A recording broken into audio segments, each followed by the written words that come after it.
أشهد أن لا إله إلا الله وحده لا شريك له لا جد له ولا ند له ولا مثيل له ونشهد أن سيدنا وسندنا وحبيبنا وطبيبنا وقلوبنا ومولانا محمدا عبده ورسوله الذي أرسله الله تعالى بالحق بشيرا ونذيرا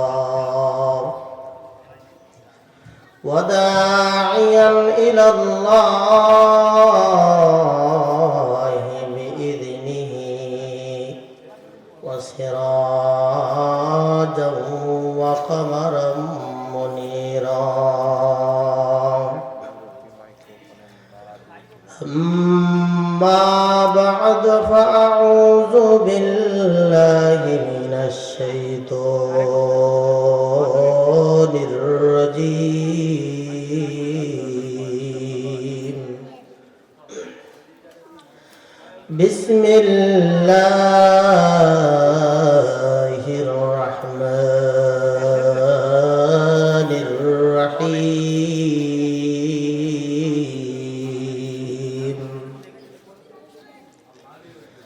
إنا عرضنا الأمانة على السماوات والأرض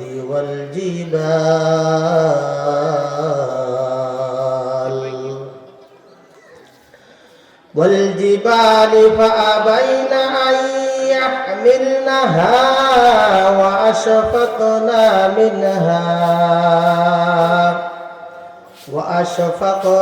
منها وحملها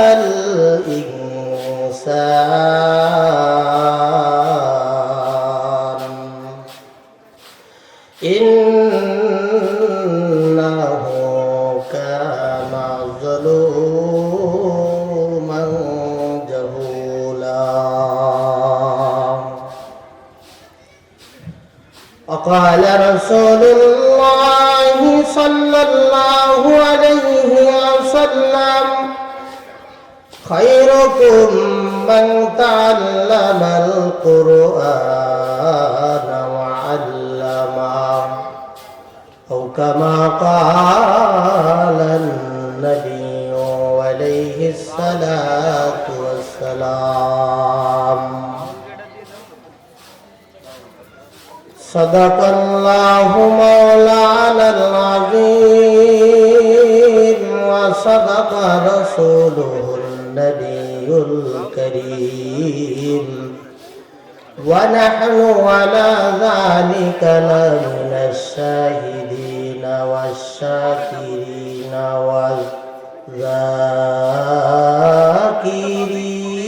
والذاكرين والحمد لله رب العالمين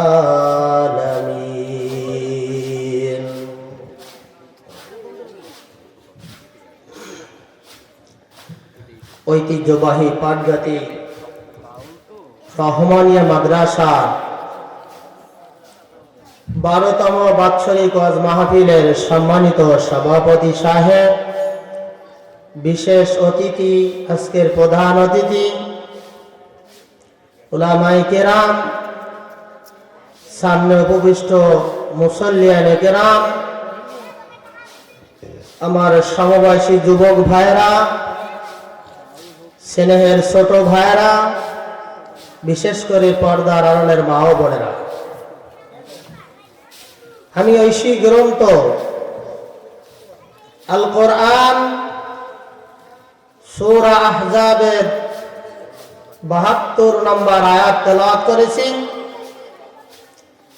রাসূল সাল্লাল্লাহু আলাইহি ওয়াসাল্লামের অগণিত বাণী থেকে এক টুকরো বাণী পাঠ করেছি। আল্লাহ পাক যদি তৌফিক দান করেন, আমলের নিয়াতে আমাদের সবাইকে বলা এবং শোনার তৌফিক দান করুক। সকলে বলেন আমিন। সময় বেশি নেওয়া যাবে না, সংক্ষিপ্ত সময়ের মধ্যে আমার আলোচনা শেষ করতে হবে। কাজেই আমি সূরাতুল আহজাবের ৭২ নম্বর আয়াত যে তেলাওয়াত করেছি, এই আয়াতের মধ্যে আল্লাহ তাআলা বলেন, ইন্না আরাদনাল আমানাতা আলাস সামাওয়াতি ওয়াল আরদি ওয়াল জিবাল। আল্লাহ রাব্বুল আলামিন পৃথিবীর মধ্যে আমানত, এই আমানত জিনিসটা কি আল্লাহ পাক রব্বুল আলামিন বান্দা বান্দীদেরকে দুনিয়ার মধ্যে সৃষ্টি করেছেন। এই বান্দা বান্দী দুনিয়ায় কিভাবে চলবে, কিভাবে খানা খাবে, কিভাবে ঘুমাবে, কিভাবে বিবাহ শাদী করবে, কিভাবে ব্যবসা বাণিজ্য করবে, কিভাবে প্রতিবেশীর সাথে ভালো ব্যবহার করবে, কিভাবে চলাফেরা করবে, কিভাবে ক্রয় বিক্রয় করবে, একেবারে মাথা হইতে পা পর্যন্ত এভরিহল বডি, আমার এই বডি কিভাবে চালাইলে ভালো হবে, কিভাবে কি করলে ভালো হবে, সব কিছু আল্লাহ তাআলা কোরআনের মধ্যে জানিয়ে দিয়েছেন। এই আমানতের মধ্যে জানিয়ে দিয়েছেন। মানুষ কিভাবে কি করবে সব কিছু আল্লাহ তাআলা জানিয়ে দিয়েছেন। এই কোরআনটা হলো আমানত। যেই ব্যক্তি এই আমানতটা ঠিক মতো আমল করতে পারবে, আমানতটা রক্ষা করতে পারবে, তদ অনুযায়ী আমল করবে, আল্লাহ পাক রব্বুল আলামিন ওই বান্দা বান্দির জন্য জান্নাত দান করবে। এই আমানত সবাই কি করতে পারে না, বহন করতে পারে না, বহন করতে পারে না। আল্লাহ তাআলা সেই কথাই, সেই আমলটাই, সেই আমানতটাই আমাদের মাঝে দান করবেন। এই জন্য বলেছেন, ইন্না আরাদনাল আমানাতা আলাস সামাওয়াতি ওয়াল আরদি ওয়াল জিবাল। আল্লাহ তাআলা কি করেছেন? সর্বপ্রথম আল্লাহ তাআলা কি করেছেন? আসমানকে বলেছেন, ও আসমান, তোমার প্রতি আমানতটা আমি নাজিল করব, তোমাকে আমি আমানতটা দান করব। আসমান বলতেছে, না না না, আমি এই আমানতের ওজন আমি সহ্য করতে পারবো না। এই আমানতের যে ওজন, এই আমানতের যে ওজন, এই আমানতের মান মর্যাদা আমি সহ্য করতে পারবো না, আমি রক্ষা করতে পারবো না। আসমান অস্বীকার করলো। এরপরে আল্লাহ তাআলা জমিনকে বললেন, জমিন, আমি তোমার প্রতি একটা আমানত দিতে চাই, তুমি আমানতের ওজন বহন করতে পারবা কিনা, তুমি আমানত এইটা রক্ষা করতে পারবা কিনা, মান মর্যাদা অনুযায়ী তুমি কি করতে পারবা কিনা, এইটা রক্ষা করতে পারবা কিনা। হয় কি, না না, আমি জমিন এই আমানতের ওজন সহ্য করতে পারবো না। জমিন অস্বীকার করলো। ওই জিবাল, পাহাড়কে বলা হইল, পাহাড়, তুমি এই আমানত তোমাকে আমি দিতে চাই, তুমি আমানতটা নাও। পাহাড়ও বলে, না না, আমি এই আমানতের ওজন আমি সহ্য করতে পারবো না। এই আমানত যখন আমার পরে রাখা হবে, আমি পাহাড় ধসে একেবারে গলিয়া পুড়িয়া সারকার হয়ে যাব।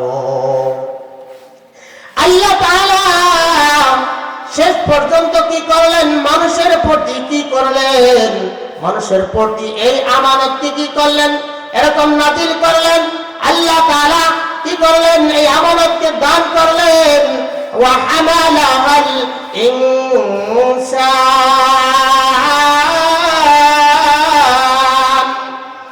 আল্লাহ তাআলা শেষ পর্যন্ত হামিল করেছেন, দান করেছেন। কিসের প্রতি দান করেছেন? মানুষের প্রতি দান করেছেন।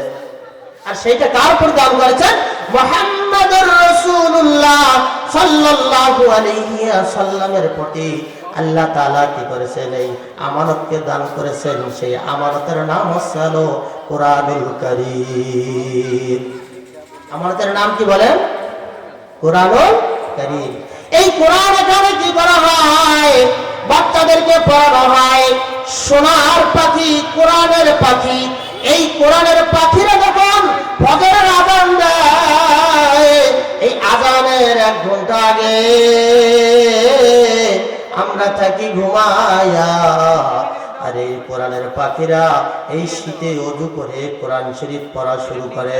এই আমানতের দায়িত্ব সবার পরেই ছিল, কিন্তু সবাই আমল করে না, সবাই পালন করতে পারে না। কিন্তু ছোট ছোট বাচ্চারা, কোরআনের পাখিরা সেই আমানত মুখস্থ করার জন্য চেষ্টা করে। আমরা সবাই কি কোরআন শরীফ পড়তে পারি? সবাই পারি না।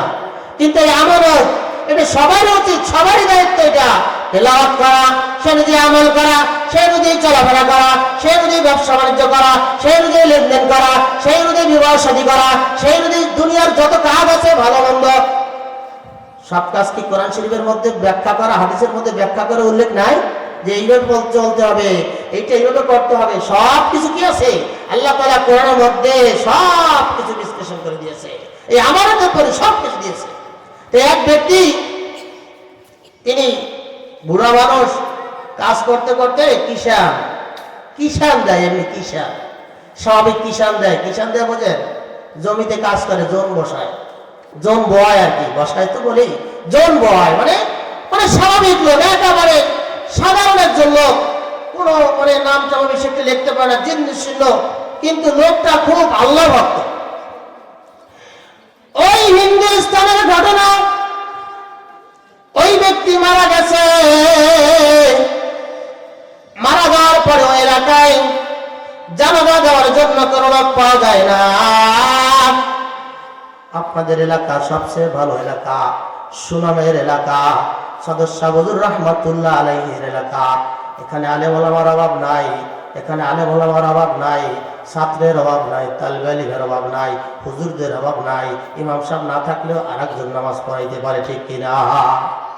কিন্তু এমন এলাকায় ওই বৃদ্ধ মারা গেছে, ওই কিষান দেনেওয়ালা, ওই মুরব্বী মারা গেছে।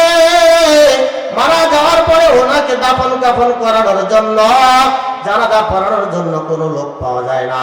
এখন সব জায়গায় ঘোরাঘুরি করে, মনে করেন এই জায়গায় একটা লোক মারা গেছে, এখানে কোনো হুজুর নাই। কি করছে? ওই বাস স্ট্যান্ডে একটু আগাইয়া রাখছে, ওখান থেকে কোনো আলেম যাবে, আর যাওয়ার পথে কি করবে? জানাজা নামাজটা পড়াই দিবে। ওখান থেকে যখন রওনা হইল, লাশটা নিয়ে কাঁধে করে নিয়ে এরকম যখন রাস্তার মাথায় রাখলো, রাখার পরে ওখান থেকে জুব্বা পরিচিত অবস্থায় দাড়িওয়ালা, এরকম মাথায় টুপিওয়ালা, এখান থেকে যাইতেছে, বলতেছে, হুজুর আমরা সেই 2 দিন ধরে এখানে দাঁড়িয়ে আছি, আমাদের এলাকায় কোনো হুজুর নাই, জানাজা নামাজ পড়ানোর জন্য কোনো কায়দা নাই, আমাদের কি করুন? একটু জানাজা নামাজটা পড়াই দেন। এখন ওই মুরব্বী বলতেছে, হুজুর বলতেছে, আসলে তো উনি হুজুর না, উনি জেনারেল শিক্ষিত,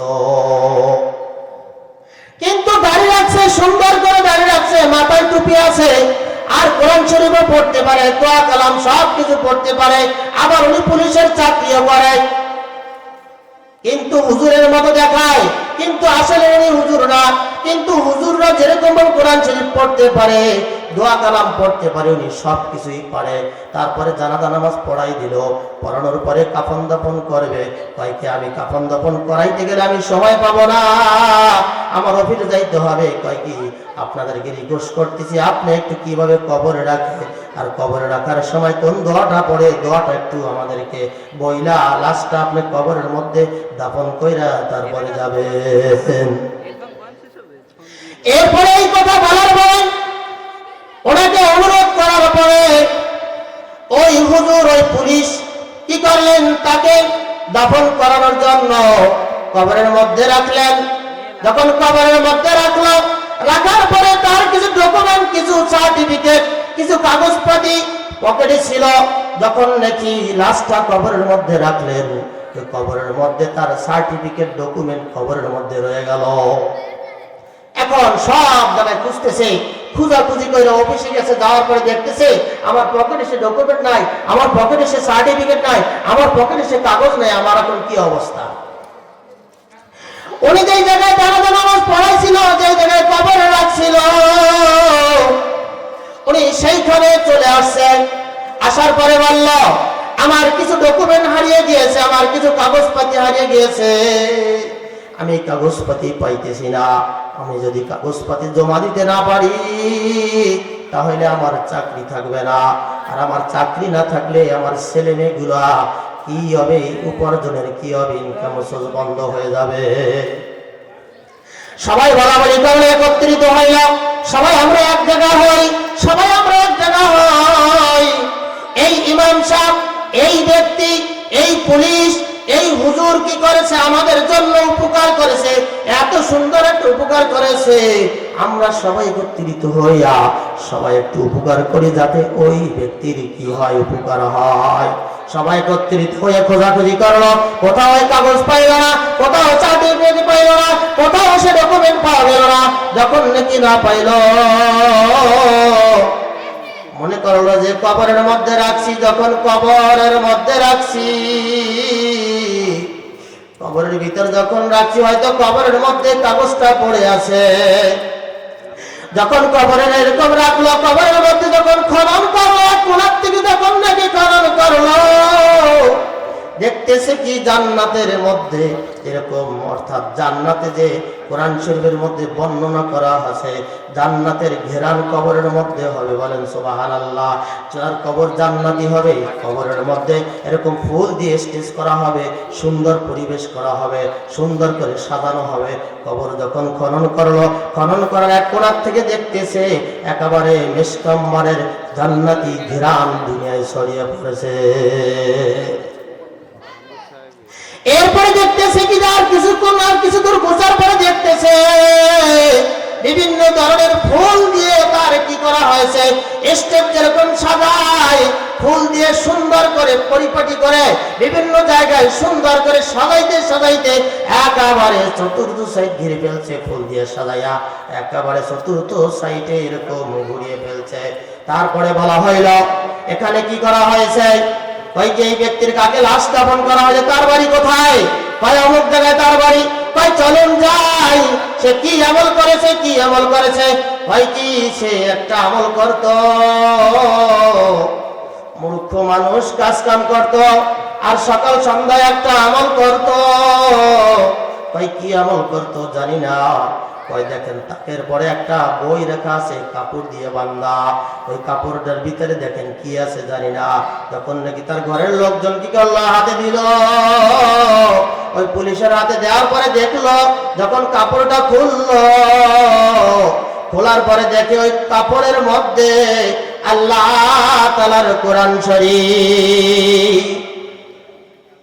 তাহলে প্রতিদিন ওই ব্যক্তি কি করত, কই দেখতাম ওইখান থেকে বের করতো, তাকের পর থেকে বের করতো, বের করার পরে ওই কোরআন শরীফ খুলতো, কোরআন শরীফ পড়তে পারতো না। মূর্খ মানুষ কোনো কিছুই বুঝতো না, 5 ওয়াক্ত নামাজ পড়তো আর কাজ কাম করতো, আর সকাল সন্ধ্যায় একটা আমল করতো, দেখতাম সেই আমলটা হলো কোরআন শরীফের উপর থেকে এরকম ভাবে আঙ্গুল দিয়ে এরকম লাইনের পড়তে এরকম টানতো, আর বলতো জু কুছ হায় ও বি সচ্চা है, ये भी कलम ये हक है, ये भी कलम हक है, जो कुछ है ये भी सच्चा है। अल्लाह तुम्हारे कुरान शरीफ सत्य, আল্লাহ তোমার কালাম সত্য, আল্লাহ তোমার কোরআন সত্য, আল্লাহ তোমার প্রতিটা হরফ সত্য, আল্লাহ তোমার প্রতিটা সূরা সত্য, আল্লাহ তোমার প্রতিটা নুকতা সত্য, প্রতিটা লাইন সত্য। এরকম ভাবে কোরআন শরীফ বুকের মধ্যে নিয়ে সকাল সন্ধ্যা এরকম কান্নাকাটি করতো, আর বলতো আল্লাহ আমি তো কোরআন শরীফ পড়তে পারি না, আমি কোরআন শরীফ পড়তে পারি না, কিন্তু তারপর আমি চেষ্টা করি, তারপর বলি তোমার প্রতিটা লাইন সত্য, সব কিছু সত্য। এই আমল করার কারণে, এই কোরআন শরীফকে ভালোবাসার কারণে, কোরআন শরীফকে মহব্বত করার কারণে আল্লাহ তাআলা তার কবরের মধ্যে জান্নাতের বাগিচা বানিয়ে দিয়েছেন। বলেন সুবহানাল্লাহ। দেখছেন, মূর্খ মানুষ কোনো কিছুই বোঝে না। তাইলে আলেম জান্নাতে যাওয়ার জন্য কি আলেম হইতে হবে? বলেন, আলেম হওয়া শর্ত না, আমল লাগবে। কি লাগবে? আমল লাগবে। আপনারা মূর্খ মানুষ যারা আছেন, কোরআন শরীফ পড়তে পারেন না, শিক্ষিত হইতে পারেন নাই, কাজেই কোনো কিছু মনে করবেন না। আপনারা কি করবেন? বারবার কি করবেন? কোরআন শরীফকে এরকম বুকে ধারণ করবেন, কোরআন শরীফকে চুমা খাবেন, লাইনে বলবেন যে আল্লাহ, বাংলায় বলবেন আল্লাহ তোমার কালাম সত্য, আল্লাহ তোমার কালাম সত্য, আল্লাহ তোমার কোরআন শরীফ সত্য। বুকে নিয়ে এরকম কান্নাকাটি করবেন। তাহলে কোরআনকে ভালোবাসলে, এরকম মহব্বত করলে, এই যারা কোরআন শরীফ শিখতেছে, হেফজ করতেছে, আলেম ওলামা কোরআন শরীফ যারা হাফেজ অর্থাৎ হেফজ করতেছে, আল্লাহ তাআলা কাল কিয়ামতের ময়দানে ওই মূর্খ ব্যক্তিকে এই আলেমের সঙ্গে এক কাতারে দাঁড় করায় দেবেন। সুবহানাল্লাহ। আল্লাহ পাক আমাদের সবাইকে এই কথাগুলো পরিপূর্ণ আমল করার তৌফিক দান করুন। আমিন। ওয়া আখিরু দাওয়ানা আলহামদুলিল্লাহি রাব্বিল আলামিন। আসসালামু আলাইকুম ওয়া রাহমাতুল্লাহ।